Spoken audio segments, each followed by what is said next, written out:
Hello everyone. सो आज हम देखेंगे चैप्टर नंबर 6 टिश्यूज का लास्ट टॉपिक जो कि है क्या, नर्वस टिश्यू। नर्वस टिश्यू ये क्या है? This is the fourth type of animal tissue जो हम देखेंगे। हमने 3 टाइप के एनिमल टिश्यू कवर कर लिए हैं, राइट। 3 टाइप के एनिमल टिश्यू क्या थे? सबसे पहला था एपिथेलियल टिश्यू, सेकंड वाला था क्या, connective tissue, and the third one was muscular tissue, है ना। तो ये क्या है, fourth type of animal tissue हम डिस्कस करेंगे। इस चैप्टर का लास्ट टॉपिक है ये, ओके। जो कि क्या है, नर्वस टिश्यू। तो हमें पता है हमारी सेल्स की जितनी भी, हमारी बॉडी की जितनी भी सेल्स हैं, सॉरी, हमारी बॉडी के जितने भी सेल्स हैं, सब में क्या है, आपको क्या मिलेंगे, सब में रिसेप्शन मिलेगा। यानी कि जैसे एक एग्जांपल के तौर पे देख लीजिए, जैसे हम एक कैंडल के पास अगर जाते हैं, अगर ये मान लीजिए कैंडल जला हुआ है ना, और हमारा हाथ गलती से, एक कोई उंगली गलती से इसके पास आ गई, तो हमारी बॉडी, हमें पता नहीं होता है ना, लेकिन हमारी बॉडी फिर भी क्या करती है, पीछे से झटके से जाती है कि वहाँ कोई डेंजर है, उससे दूर भागती है, राइट। तो ये हमारी बॉडी को या हमारे फिंगर को ये सिग्नल कौन देता है? तो ऐसे सेल्स देते हैं जहाँ पे नर्वस टिश्यू प्रेजेंट होते हैं, ऐसे ऑर्गन्स देते हैं जो कि क्या बने होते हैं, नर्वस टिश्यू से बने होते हैं, है ना। यानी कि हमारी बॉडी को सिग्नल मिलता है कहाँ से? ब्रेन से। Brain as well as spinal cord जो होता है, ये क्या करते हैं, हमारी बॉडी को, सॉरी, स्पाइनल कॉर्ड हमारी बॉडी को, हमारी बॉडी के हर एक पार्ट को सिग्नल्स पहुंचाते हैं। किसकी मदद से पहुंचाते हैं? तो वो है नर्वस टिश्यू, या नर्वस टिश्यू के जो सेल्स होते हैं उनकी मदद से पहुंचाते हैं। नर्वस टिश्यू के सेल्स को हम क्या कहते हैं? नर्वस टिश्यू के सेल्स को क्या बोलेंगे? Nerve cells. नर्व सेल्स, या हम इसे कहते हैं न्यूरॉन्स। क्या कहते हैं हम इसे? न्यूरॉन्स। ठीक है, इतना समझ आया? क्या है, डायरेक्टली क्या बता रहे हैं कि अगर हम किसी डेंजर या किसी किसी ऐसे चीज के पास जाते हैं जहां से हमें दूर भागना है, या फिर जनरली कोई सिग्नल भी पहुंचाना है, जैसे हमारी बॉडी को मूवमेंट करना है, ठीक है। जैसे कोई ग्लास पड़ा है यहाँ पे, जैसे कोई ग्लास पड़ा है, आपके हाथ को बोलना है, आपके दिमाग में आता है कि मुझे ये ग्लास उठा के यहाँ से यहाँ रखना है, ठीक है, यहाँ से यहाँ रखना है, तो आपका हाथ इसको उठा के यहाँ से यहाँ रखता है। वो सिग्नल कौन भेज रहा है? वो ब्रेन भेज रहा है वो सिग्नल, है ना। और ये सिग्नल किसकी मदद से जा रहे हैं? न्यूरॉन्स की मदद से, है ना। न्यूरॉन्स क्या है? नर्वस टिश्यू के जो सेल्स होते हैं उन्हें हम कहते हैं न्यूरॉन्स या नर्व सेल्स। कोई एक भी आप इन्हें कह सकते हैं। Neurons is the more biological term, ठीक है। नर्व सेल्स यानी कि न्यूरॉन्स एक ही चीज है, ठीक है। तो ये हो गए न्यूरॉन्स। अब न्यूरॉन्स के सेल्स कैसे होते हैं ये हम देख लेते हैं एक बार, ठीक है। तो आपको न्यूरॉन कुछ इस तरीके से दिखता है, मैं सॉरी गलती से बोल दी थी, न्यूरॉन के सेल्स, नर्वस टिश्यू के सेल्स आपको कुछ इस तरीके के दिखते हैं। ये क्या है? एक neuron. This is a neuron, okay. ये क्या है? नर्वस टिश्यू का एक यूनिट है ना। क्या कह सकते हैं हम इसे? This a unit of nervous tissue, unit of nervous tissue, right. अब सबसे पहले इसके तक पहुंचने के पहले नर्वस टिश्यू या न्यूरॉन का फंक्शन क्या होगा? सबसे पहले इसका फंक्शन मेंशन कर देते हैं हम सबसे इसके टॉप में। फंक्शन क्या होगा? They are highly specialised, they are highly specialised for transmission of, transmission of, transmission यानी कि भेजते हैं, ट्रांसमिशन ऑफ सिग्नल्स, या हम सिग्नल्स को बेटर टर्म में क्या कह सकते हैं? स्टिम्युलाई, स्टिम्युलाई या स्टिम्युलस, ठीक है। Transmission of stimulus from one part of our body, from one part of our body to another, है ना। एक पार्ट, बॉडी के एक पार्ट से दूसरे पार्ट में सिग्नल जाते हैं, किनकी मदद से? न्यूरॉन या नर्व टिश्यू के सेल्स की मदद से, है ना। तो इसका फंक्शन क्या हो गया? अगर आपको नर्वस टिश्यू का फंक्शन पूछे या न्यूरॉन का फंक्शन पूछे तो एक ही है ना। ये स्पेशलाइज, अगर आपको नर्वस टिश्यू के रिस्पेक्ट में पूछ रहे हैं कि आप बताइए नर्वस टिश्यू का फंक्शन क्या होता है, तो आप कैसे लिखेंगे? नर्वस टिश्यू ऐसे टिश्यूज हैं जो कि हाईली स्पेशलाइज्ड होते हैं ट्रांसमिशन ऑफ सिग्नल्स, राइट। किसकी मदद से? न्यूरॉन्स की मदद से। इनके यूनिट होते हैं न्यूरॉन, ऐसा के मेंशन कर देंगे, ठीक है। कॉन्सेप्ट क्लियर लगता है उसमें। अगर आपको न्यूरॉन का फंक्शन पूछेंगे तो आप लिखेंगे कि ऐसे स्पेशलाइज्ड सेल्स हैं।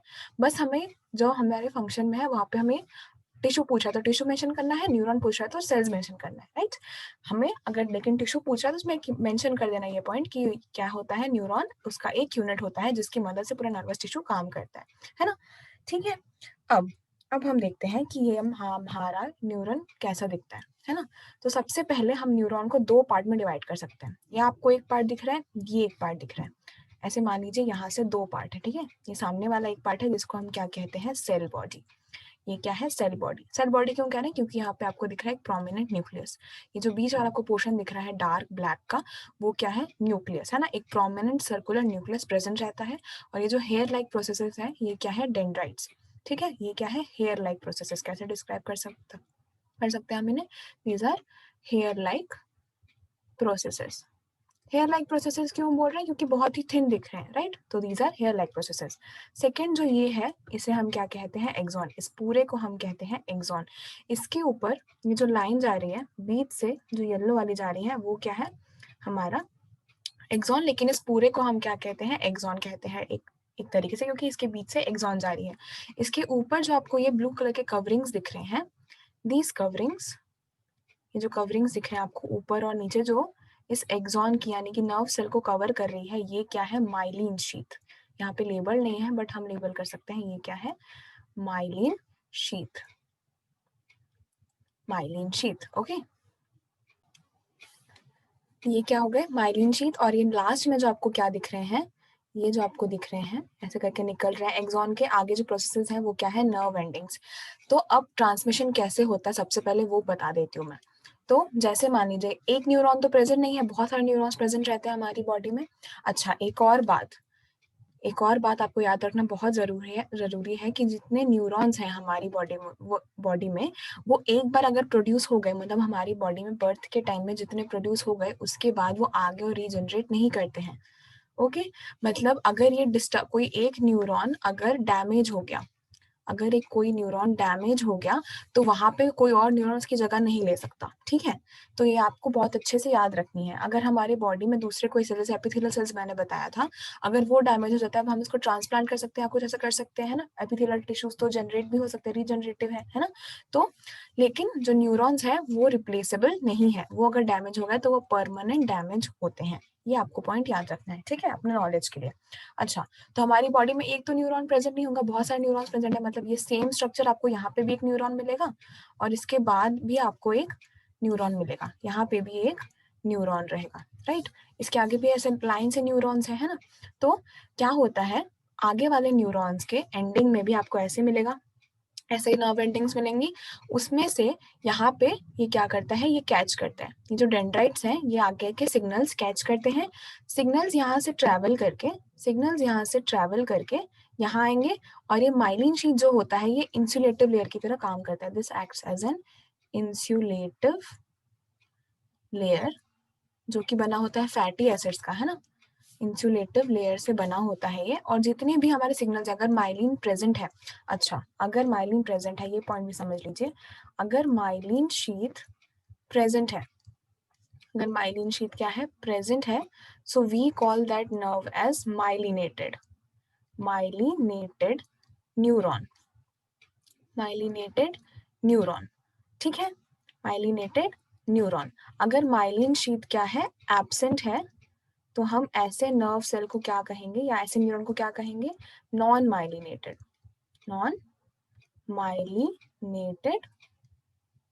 न्यूरॉन। ओके, ठीक है, ये आपको एक्स्ट्रा नॉलेज या आपके इन्फॉर्मेशन के लिए याद रखना है कि अगर माइलिन शीट प्रेजेंट है तो we call it myelinated neuron, और अगर एब्सेंट है, किसी किसी में एब्सेंट भी रहता है, ठीक है, तो उन्हें हम कहेंगे नॉन माइलिनेटेड न्यूरॉन या नॉन माइलिनेटेड नर्व सेल, है ना। तो सिग्नल्स यहाँ से आए, ठीक है, सिग्नल्स यहाँ से कैच किया, डेंड्राइट के जितने भी हेयर लाइक प्रोसेस है उसने कैच किया, फिर ये इसके अंदर से नहीं जाएगा, सेल ऐसे ट्रांसमिट होगा। अगर माइलिन शीट प्रेजेंट है तो सिग्नल कुछ इस तरीके से जाएगा, यहाँ जाएगा, यानी कि जो आपको बीच के स्पेसेस दिख रहे हैं, ये जो स्पेसेस दिख रहे हैं, यहाँ से क्या करेगा, सिर्फ इसी पोर्शन में सिग्नल ट्रांसमिट हो सकता है, फिर जंप कर करके जाएगा और फिर यहाँ से दूसरे आगे उसमें पहुंच जाएगा। ठीक है, मान लीजिए ब्रेन से आ रहे हैं, तो ब्रेन ने सिग्नल ऐसे करके दिया, यहाँ से सिग्नल्स ऐसे आए, ये ऐसे ट्रांसमिट हो और ये आगे की अपने न्यूरॉन्स में ये ट्रांसमिट कर देगा। ठीक है, तो ये कुछ इस तरीके का प्रोसेस होता है जब हमारा क्या होता है, सिग्नल ट्रांसमिशन, या जब कोई स्टिमुलस मिलता है हमारी बॉडी को, है ना, तो कुछ इस तरीके से वो सिग्नल्स ऐसे ट्रांसमिट होते हैं हमारी बॉडी में। ठीक है, अब इसके बाद हम थोड़े इसके और डिटेल में पढ़ते हैं कि क्या होता है इसमें। अब सबसे पहले आपको तो ये क्लियर हो गया ना कि ये सेल बॉडी है, इसे हम क्या कहते हैं, एक्सॉन, है ना, ये पूरा है हमारा क्या, एक्सॉन। ठीक है, तो सबसे पहले आपको ये नर्व सेल्स या न्यूरॉन्स जो हैं, सॉरी, ये जो न्यूरॉन्स हैं ये आपको कहाँ कहाँ सिग्नल लेके आएंगे? ये लेके आते हैं signal from our brain, from our brain, right? Brain से लेके आएंगे सिग्नल्स। हमारा स्पाइनल कॉर्ड भी कुछ सिचुएशंस में सिग्नल देता है, ओके? जो स्पाइनल कॉर्ड प्रेजेंट होता है उसमें से भी हमारे को सिग्नल्स आते हैं ऐसे सिचुएशंस में जहाँ पे तुरंत रिस्पॉन्स करने की जरूरत है। वहाँ उस टाइम पे कौन सिग्नल देता है हमारी बॉडी को, हमारे डिफरेंट ऑर्गन्स को? स्पाइनल कॉर्ड, है ना? और हमारे जो न्यूरॉन्स है वो आपको कहाँ मिलेंगे? नर्व्स में मिलेंगे। ऑब्वियसली नर्व्स जो बने होते हैं वहां पे भी क्या रहेंगे? न्यूरॉन्स, ठीक है? तो ये सारे जो ऑर्गन्स है हमारी बॉडी में, ठीक है, ये सब किससे बने होते हैं? न्यूरॉन से या नर्व सेल से, ठीक है? या नर्वस टिश्यू भी हम कह सकते हैं। पूरे ये किससे बने होते हैं? नर्वस टिश्यू से। यानी कि आपको अगर पूछे कि नर्वस टिश्यू कहाँ कहाँ प्रेजेंट रहता है, तो these are the locations, okay? इसके बाद आपको मैंने ये बताया कि सेल बॉडी में न्यूक्लियस तो है, साथ ही जो आपको बीच का प्रोसेस दिख रहा है ये क्या है? साइटोप्लाज्म। ये एक सेल है ना, तो ये क्या हो गया? साइटोप्लाज्म। न्यूक्लियस को सराउंड करेगा साइटोप्लाज्म, राइट? इसके बाद ये हेयर लाइक प्रोसेस है, मैंने आपको बताया डेंड्राइट, जो कि क्या करता है? सिग्नल्स कैच करता है। और ये जो लॉन्ग प्रोसेस है ये कभी लॉन्ग भी हो सकता है। ये लॉन्ग हम कैसे डिस्क्राइब करेंगे एक्सॉन को? It is a long process. These are long part of the neuron, long part of the neuron. First वाला क्या था? जो हमारा सेल बॉडी है वो शॉर्ट पार्ट है, ये थोड़ा लॉन्ग है कंपैरिजन में, है ना? तो ये क्या होता है? Generally long part of the neuron को हम क्या कहते हैं? एक्सॉन, जिसमें हमें ऐसे ब्रांचेस मिलेंगी एंड में, है ना? तो ये क्या हो गई? डेंड्राइट्स है आगे, और ये क्या है आगे? Nerve endings, right? इसके बाद अब ऐसे पूरा ये तो हो गया किसका? न्यूरॉन का स्ट्रक्चर। अब एक न्यूरॉन कितना लंबा हो सकता है मैक्सिमम? तो 1 neuron can be maximum long up to 1 metre. Maximum 1 metre का एक न्यूरॉन की लेंथ हो सकती है। 1 मीटर बहुत ही बड़ा डिस्टेंस होता है, राइट? तो एक न्यूरॉन का लेंथ मैक्सिमम हो सकता है क्या? 1 मीटर। मतलब आपके बॉडी में एक न्यूरॉन ऐसे इतना 1 मीटर का प्रेजेंट हो सकता है। कहीं कहीं दूसरे एनिमल्स में भी हमें ये दिखता है ना? ठीक है, तो 1 मीटर का एक न्यूरॉन हो सकता है। और ये न्यूरॉन्स किससे किससे जाके जुड़ते हैं? अगर कहीं ना कहीं डिफरेंट ये न्यूरॉन्स किससे कनेक्टेड रहेंगे? कुछ मसल से भी कनेक्टेड रहते हैं ना, जैसे हमारी बॉडी को मूवमेंट की जरूरत होती है, तो न्यूरॉन्स जो मसल से कनेक्टेड होते हैं उन्हें को सिग्नल्स मिलता है ना। तो न्यूरॉन्स जैसे बहुत सारे मसल से कनेक्टेड होते हैं, कुछ कनेक्टिव टिश्यू से भी कनेक्टेड होते हैं ये, है ना? तो ये डिफरेंट हमारी बॉडी के जो डिफरेंट पार्ट्स हैं, डिफरेंट हमने टिश्यूज जो देखे हैं इसके पहले, उनके साथ ये क्या होते हैं? कनेक्टेड होते हैं, है ना? सब अपने साथ एक दूसरे के साथ मिलके काम करते हैं, right? So neurons when connected to muscles they help in movement and different processes. जो मस्कुलर टिश्यू करते थे, कनेक्टेड टिश्यू के साथ कनेक्टेड होंगे तो कनेक्टेड टिश्यू के जो फंक्शंस हैं उनकी उसमें मदद करेंगे, राइट? तो ये जो ट्रांसमिशन होता है, जो मैंने आपको बताया था कि जो सिग्नल या जो स्टिमुलस ट्रांसमिट होता है, न्यूरॉन्स ऐसे डेंड्राइट की मदद से एक्सेप्ट करते हैं, फिर ऐसे करके ट्रैवल करता है एक सिग्नल। तो ये जो ट्रांसमिट हो रहा है, इसको हम जो स्टिमुलस मिल रहा है हमें, इसे हम क्या कहते हैं? This is known as nerve impulse, nerve impulse, right? ये जो सिग्नल मिलता है, नर्व इम्पल्स क्या है? सिंपल सिग्नल कह सकते हैं हमें, है ना? ब्रेन हमें को सिग्नल देता है, वहां से उसको किसकी मदद से ट्रैवल करता है? वो जो सिग्नल होता है उसे हम क्या कहते हैं? नर्व इम्पल्स, ठीक है? तो ये क्या हो गया? पूरा अबाउट अवर न्यूरॉन। जो हमारे न्यूरॉन हमारी बॉडी में प्रेजेंट होता है, क्या क्या देख लिया हमने? न्यूरॉन के डिफरेंट पार्ट्स देख लिए। 2 पार्ट में डिवाइड कर सकते हैं हम इसे समझने के लिए, cell body and axon. Cell body क्या करता है? It constitutes of nucleus and dendrite with along with cytoplasm, ठीक है? बीच में ये जो वेकेंट पोर्शन आपको दिख रहा है जो येलो वाला, वो क्या है? साइटोप्लाज्म न्यूक्लियस को कवर कर रहा है, राइट? देन यहाँ क्या है? एक्सॉन। ये पूरा एक्सॉन का लेंथ है which is covered by myelinated sheath, myelin sheath. Then we call that neuron as myelinated neuron. और अगर कवर नहीं है, अगर ये माइलिन शीथ क्या हो गई? एब्सेंट हो गई, तो हम उसे क्या कहते हैं? Non myelinated sheath, right? Then these are the nerve endings. Axon ends in nerve endings, ठीक है? तो यहीं से क्या होता है? नर्व इम्पल्स यहाँ से ट्रेवल करके यहाँ आगे ऐसे ट्रांसमिट होते हैं, ठीक है? इनकी लेंथ मैक्सिमम 1 मीटर की पाई जाती है डिफरेंट एनिमल्स में, है ना?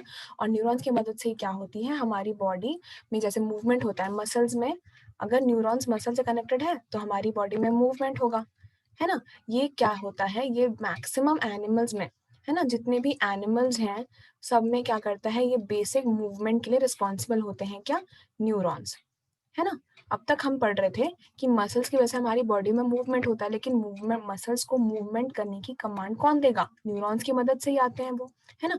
एक न्यूरॉन अगर न्यूरॉन को कौन कमांड देगा? ब्रेन देगा। हमारे जो आगे क्या बोलते हैं हम इसे, head of the our body, है ना, हेड में प्रेजेंट रहता है तो वही काम करता है, पूरा रचयिता है ना, सारे सिग्नल्स कौन देता है, ब्रेन या तो स्पाइनल कॉर्ड देगा, राइट। तो हमारी बॉडी को मूवमेंट करना है तो वो सिग्नल्स किसकी मदद से आते हैं, न्यूरॉन्स की मदद से ट्रैवल करेंगे। किसको सिग्नल मिलता है, मसल्स को सिग्नल मिलता है, उसकी वजह से जितने भी एनिमल्स है सब मूवमेंट करते हैं। तो बेसिक मूवमेंट के लिए देखा जाए तो एक नर्वस टिश्यू ही रिस्पॉन्सिबल होता है, क्योंकि वही ट्रांसमिट करता है क्या, सिग्नल्स, ठीक है।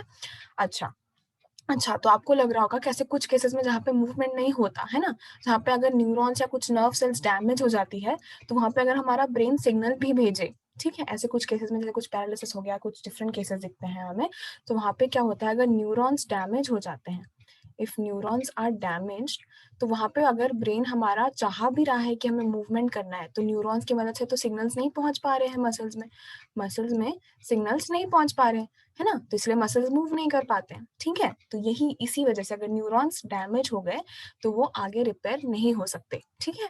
इसके बाद कैनेटर टिश्यू से भी होता है ये, और हमने इसका पूरा ये स्ट्रक्चर देख लिया। और ये कहाँ कहाँ प्रेजेंट रहते हैं nervous tissue, it is present in brain, spinal cord and nerves. So with this we finish with this chapter of tissues. Okay, so in the next class हम कुछ questions करेंगे regarding animal tissues. Okay, so thank you for watching.